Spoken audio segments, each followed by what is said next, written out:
Audio book summary के जरिए आपको एक ऐसा राज बताने जा रहे हैं जिसको शायद ही कभी किसी ने आपको बताया होगा। जी हाँ, ये राज है उधारी का।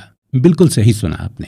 अक्सर लोग अपनी ज़रूरतों या फिर अचानक आई ज़रूरतों को पूरा करने के लिए उधार की रकम लेते हैं, लेकिन बहुत से लोग ऐसे भी हैं जो समय पर उधार ना चुका पाने की वजह से अपना बहुत कुछ हार जाते हैं। मैरी हंट ने 7 मनी रूल्स ऑफ लाइफ किताब में उधारी के नियमों के बारे में भी चर्चा की है।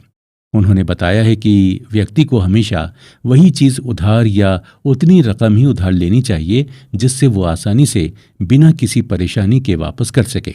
ये स्मार्ट उधारी का सबसे पहला नियम भी है और ये काफ़ी सदियों से हमें सिखाया जाता है। हमें कभी भी अपने साधनों से परे जाकर उधार नहीं लेना चाहिए। हमेशा सिर्फ ऐसा कर्ज लें जिसे आप आसानी से चुका सकें। इस नियम के बारे में अगर विस्तार से चर्चा करें तो मैरी हंट बताती हैं कि कार की EMI 15% से अधिक नहीं होनी चाहिए, जबकि पर्सनल लोन की EMI मंथली इनकम के 10% से अधिक नहीं होनी चाहिए। कर्ज लेने में तब तक कोई बुराई नहीं है, लेकिन आपको इसके फाइनल आउटकम्स का भी पूरी तरह से पता होना चाहिए। आमतौर पर 2 तरह के लोन होते हैं, एक है प्रॉपर्टी निर्माण से संबंधित और दूसरा प्रॉपर्टी के क्षरण से संबंधित। मकान खरीदने या शिक्षा के लिए जब आप कर्ज लेते हैं तो ये प्रॉपर्टी निर्माण से संबंधित कर्ज हुआ। वहीं जब आप कोई नया फ़ोन लेने या छुट्टियां बिताने के लिए कर्ज लेते हैं तो ये प्रॉपर्टी के क्षरण से संबंधित कर्ज हुआ। एग्जाम्पल के तौर पर अब चलिए मान लीजिए कि आप 30 लाख रुपए का मकान खरीदते हैं, तो इस तरह आप अपने लिए प्रॉपर्टी का निर्माण भी कर रहे होते हैं, भविष्य में जिसकी कीमत बढ़ने की संभावना होती है।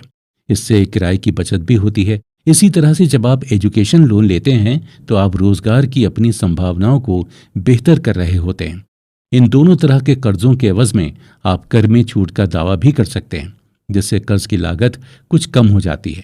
इसके विपरीत जब आप कर्ज से कोई कार खरीदते हैं तो शोरूम से कार के बाहर निकलते ही उसकी कीमत कम होनी शुरू हो जाती है, जबकि आपको कर्ज का भुगतान तो कार की कीमत के आधार पर ही करना होता है। लेकिन जैसे जैसे समय बीत रहा होता है उस कार की कीमत कम होती चली जाती है। इसलिए जब भी लोन लें उस समय इस बात का ध्यान रखें कि आप जो लोन ले रहे हैं वो किस तरीके का है। इस लोन से आपके बजट पर क्या प्रभाव पड़ेगा। इस ऑडियो बुक में आगे हम चर्चा करने वाले हैं अपने फाइनेंशियल मुद्दों को समझने की, क्योंकि आज के समय में बहुत से ऐसे लोग हैं जो यही समझ नहीं पाते कि हमारे फाइनेंशियल मुद्दे आखिर हैं क्या। मैरी हंट ने इस किताब के माध्यम से सबको ये समझाने की कोशिश भी की है कि अगर हम अपने फाइनेंशियल मुद्दों को समझ लेते हैं तो जीवन की बहुत सी परेशानियों को हल कर सकते हैं।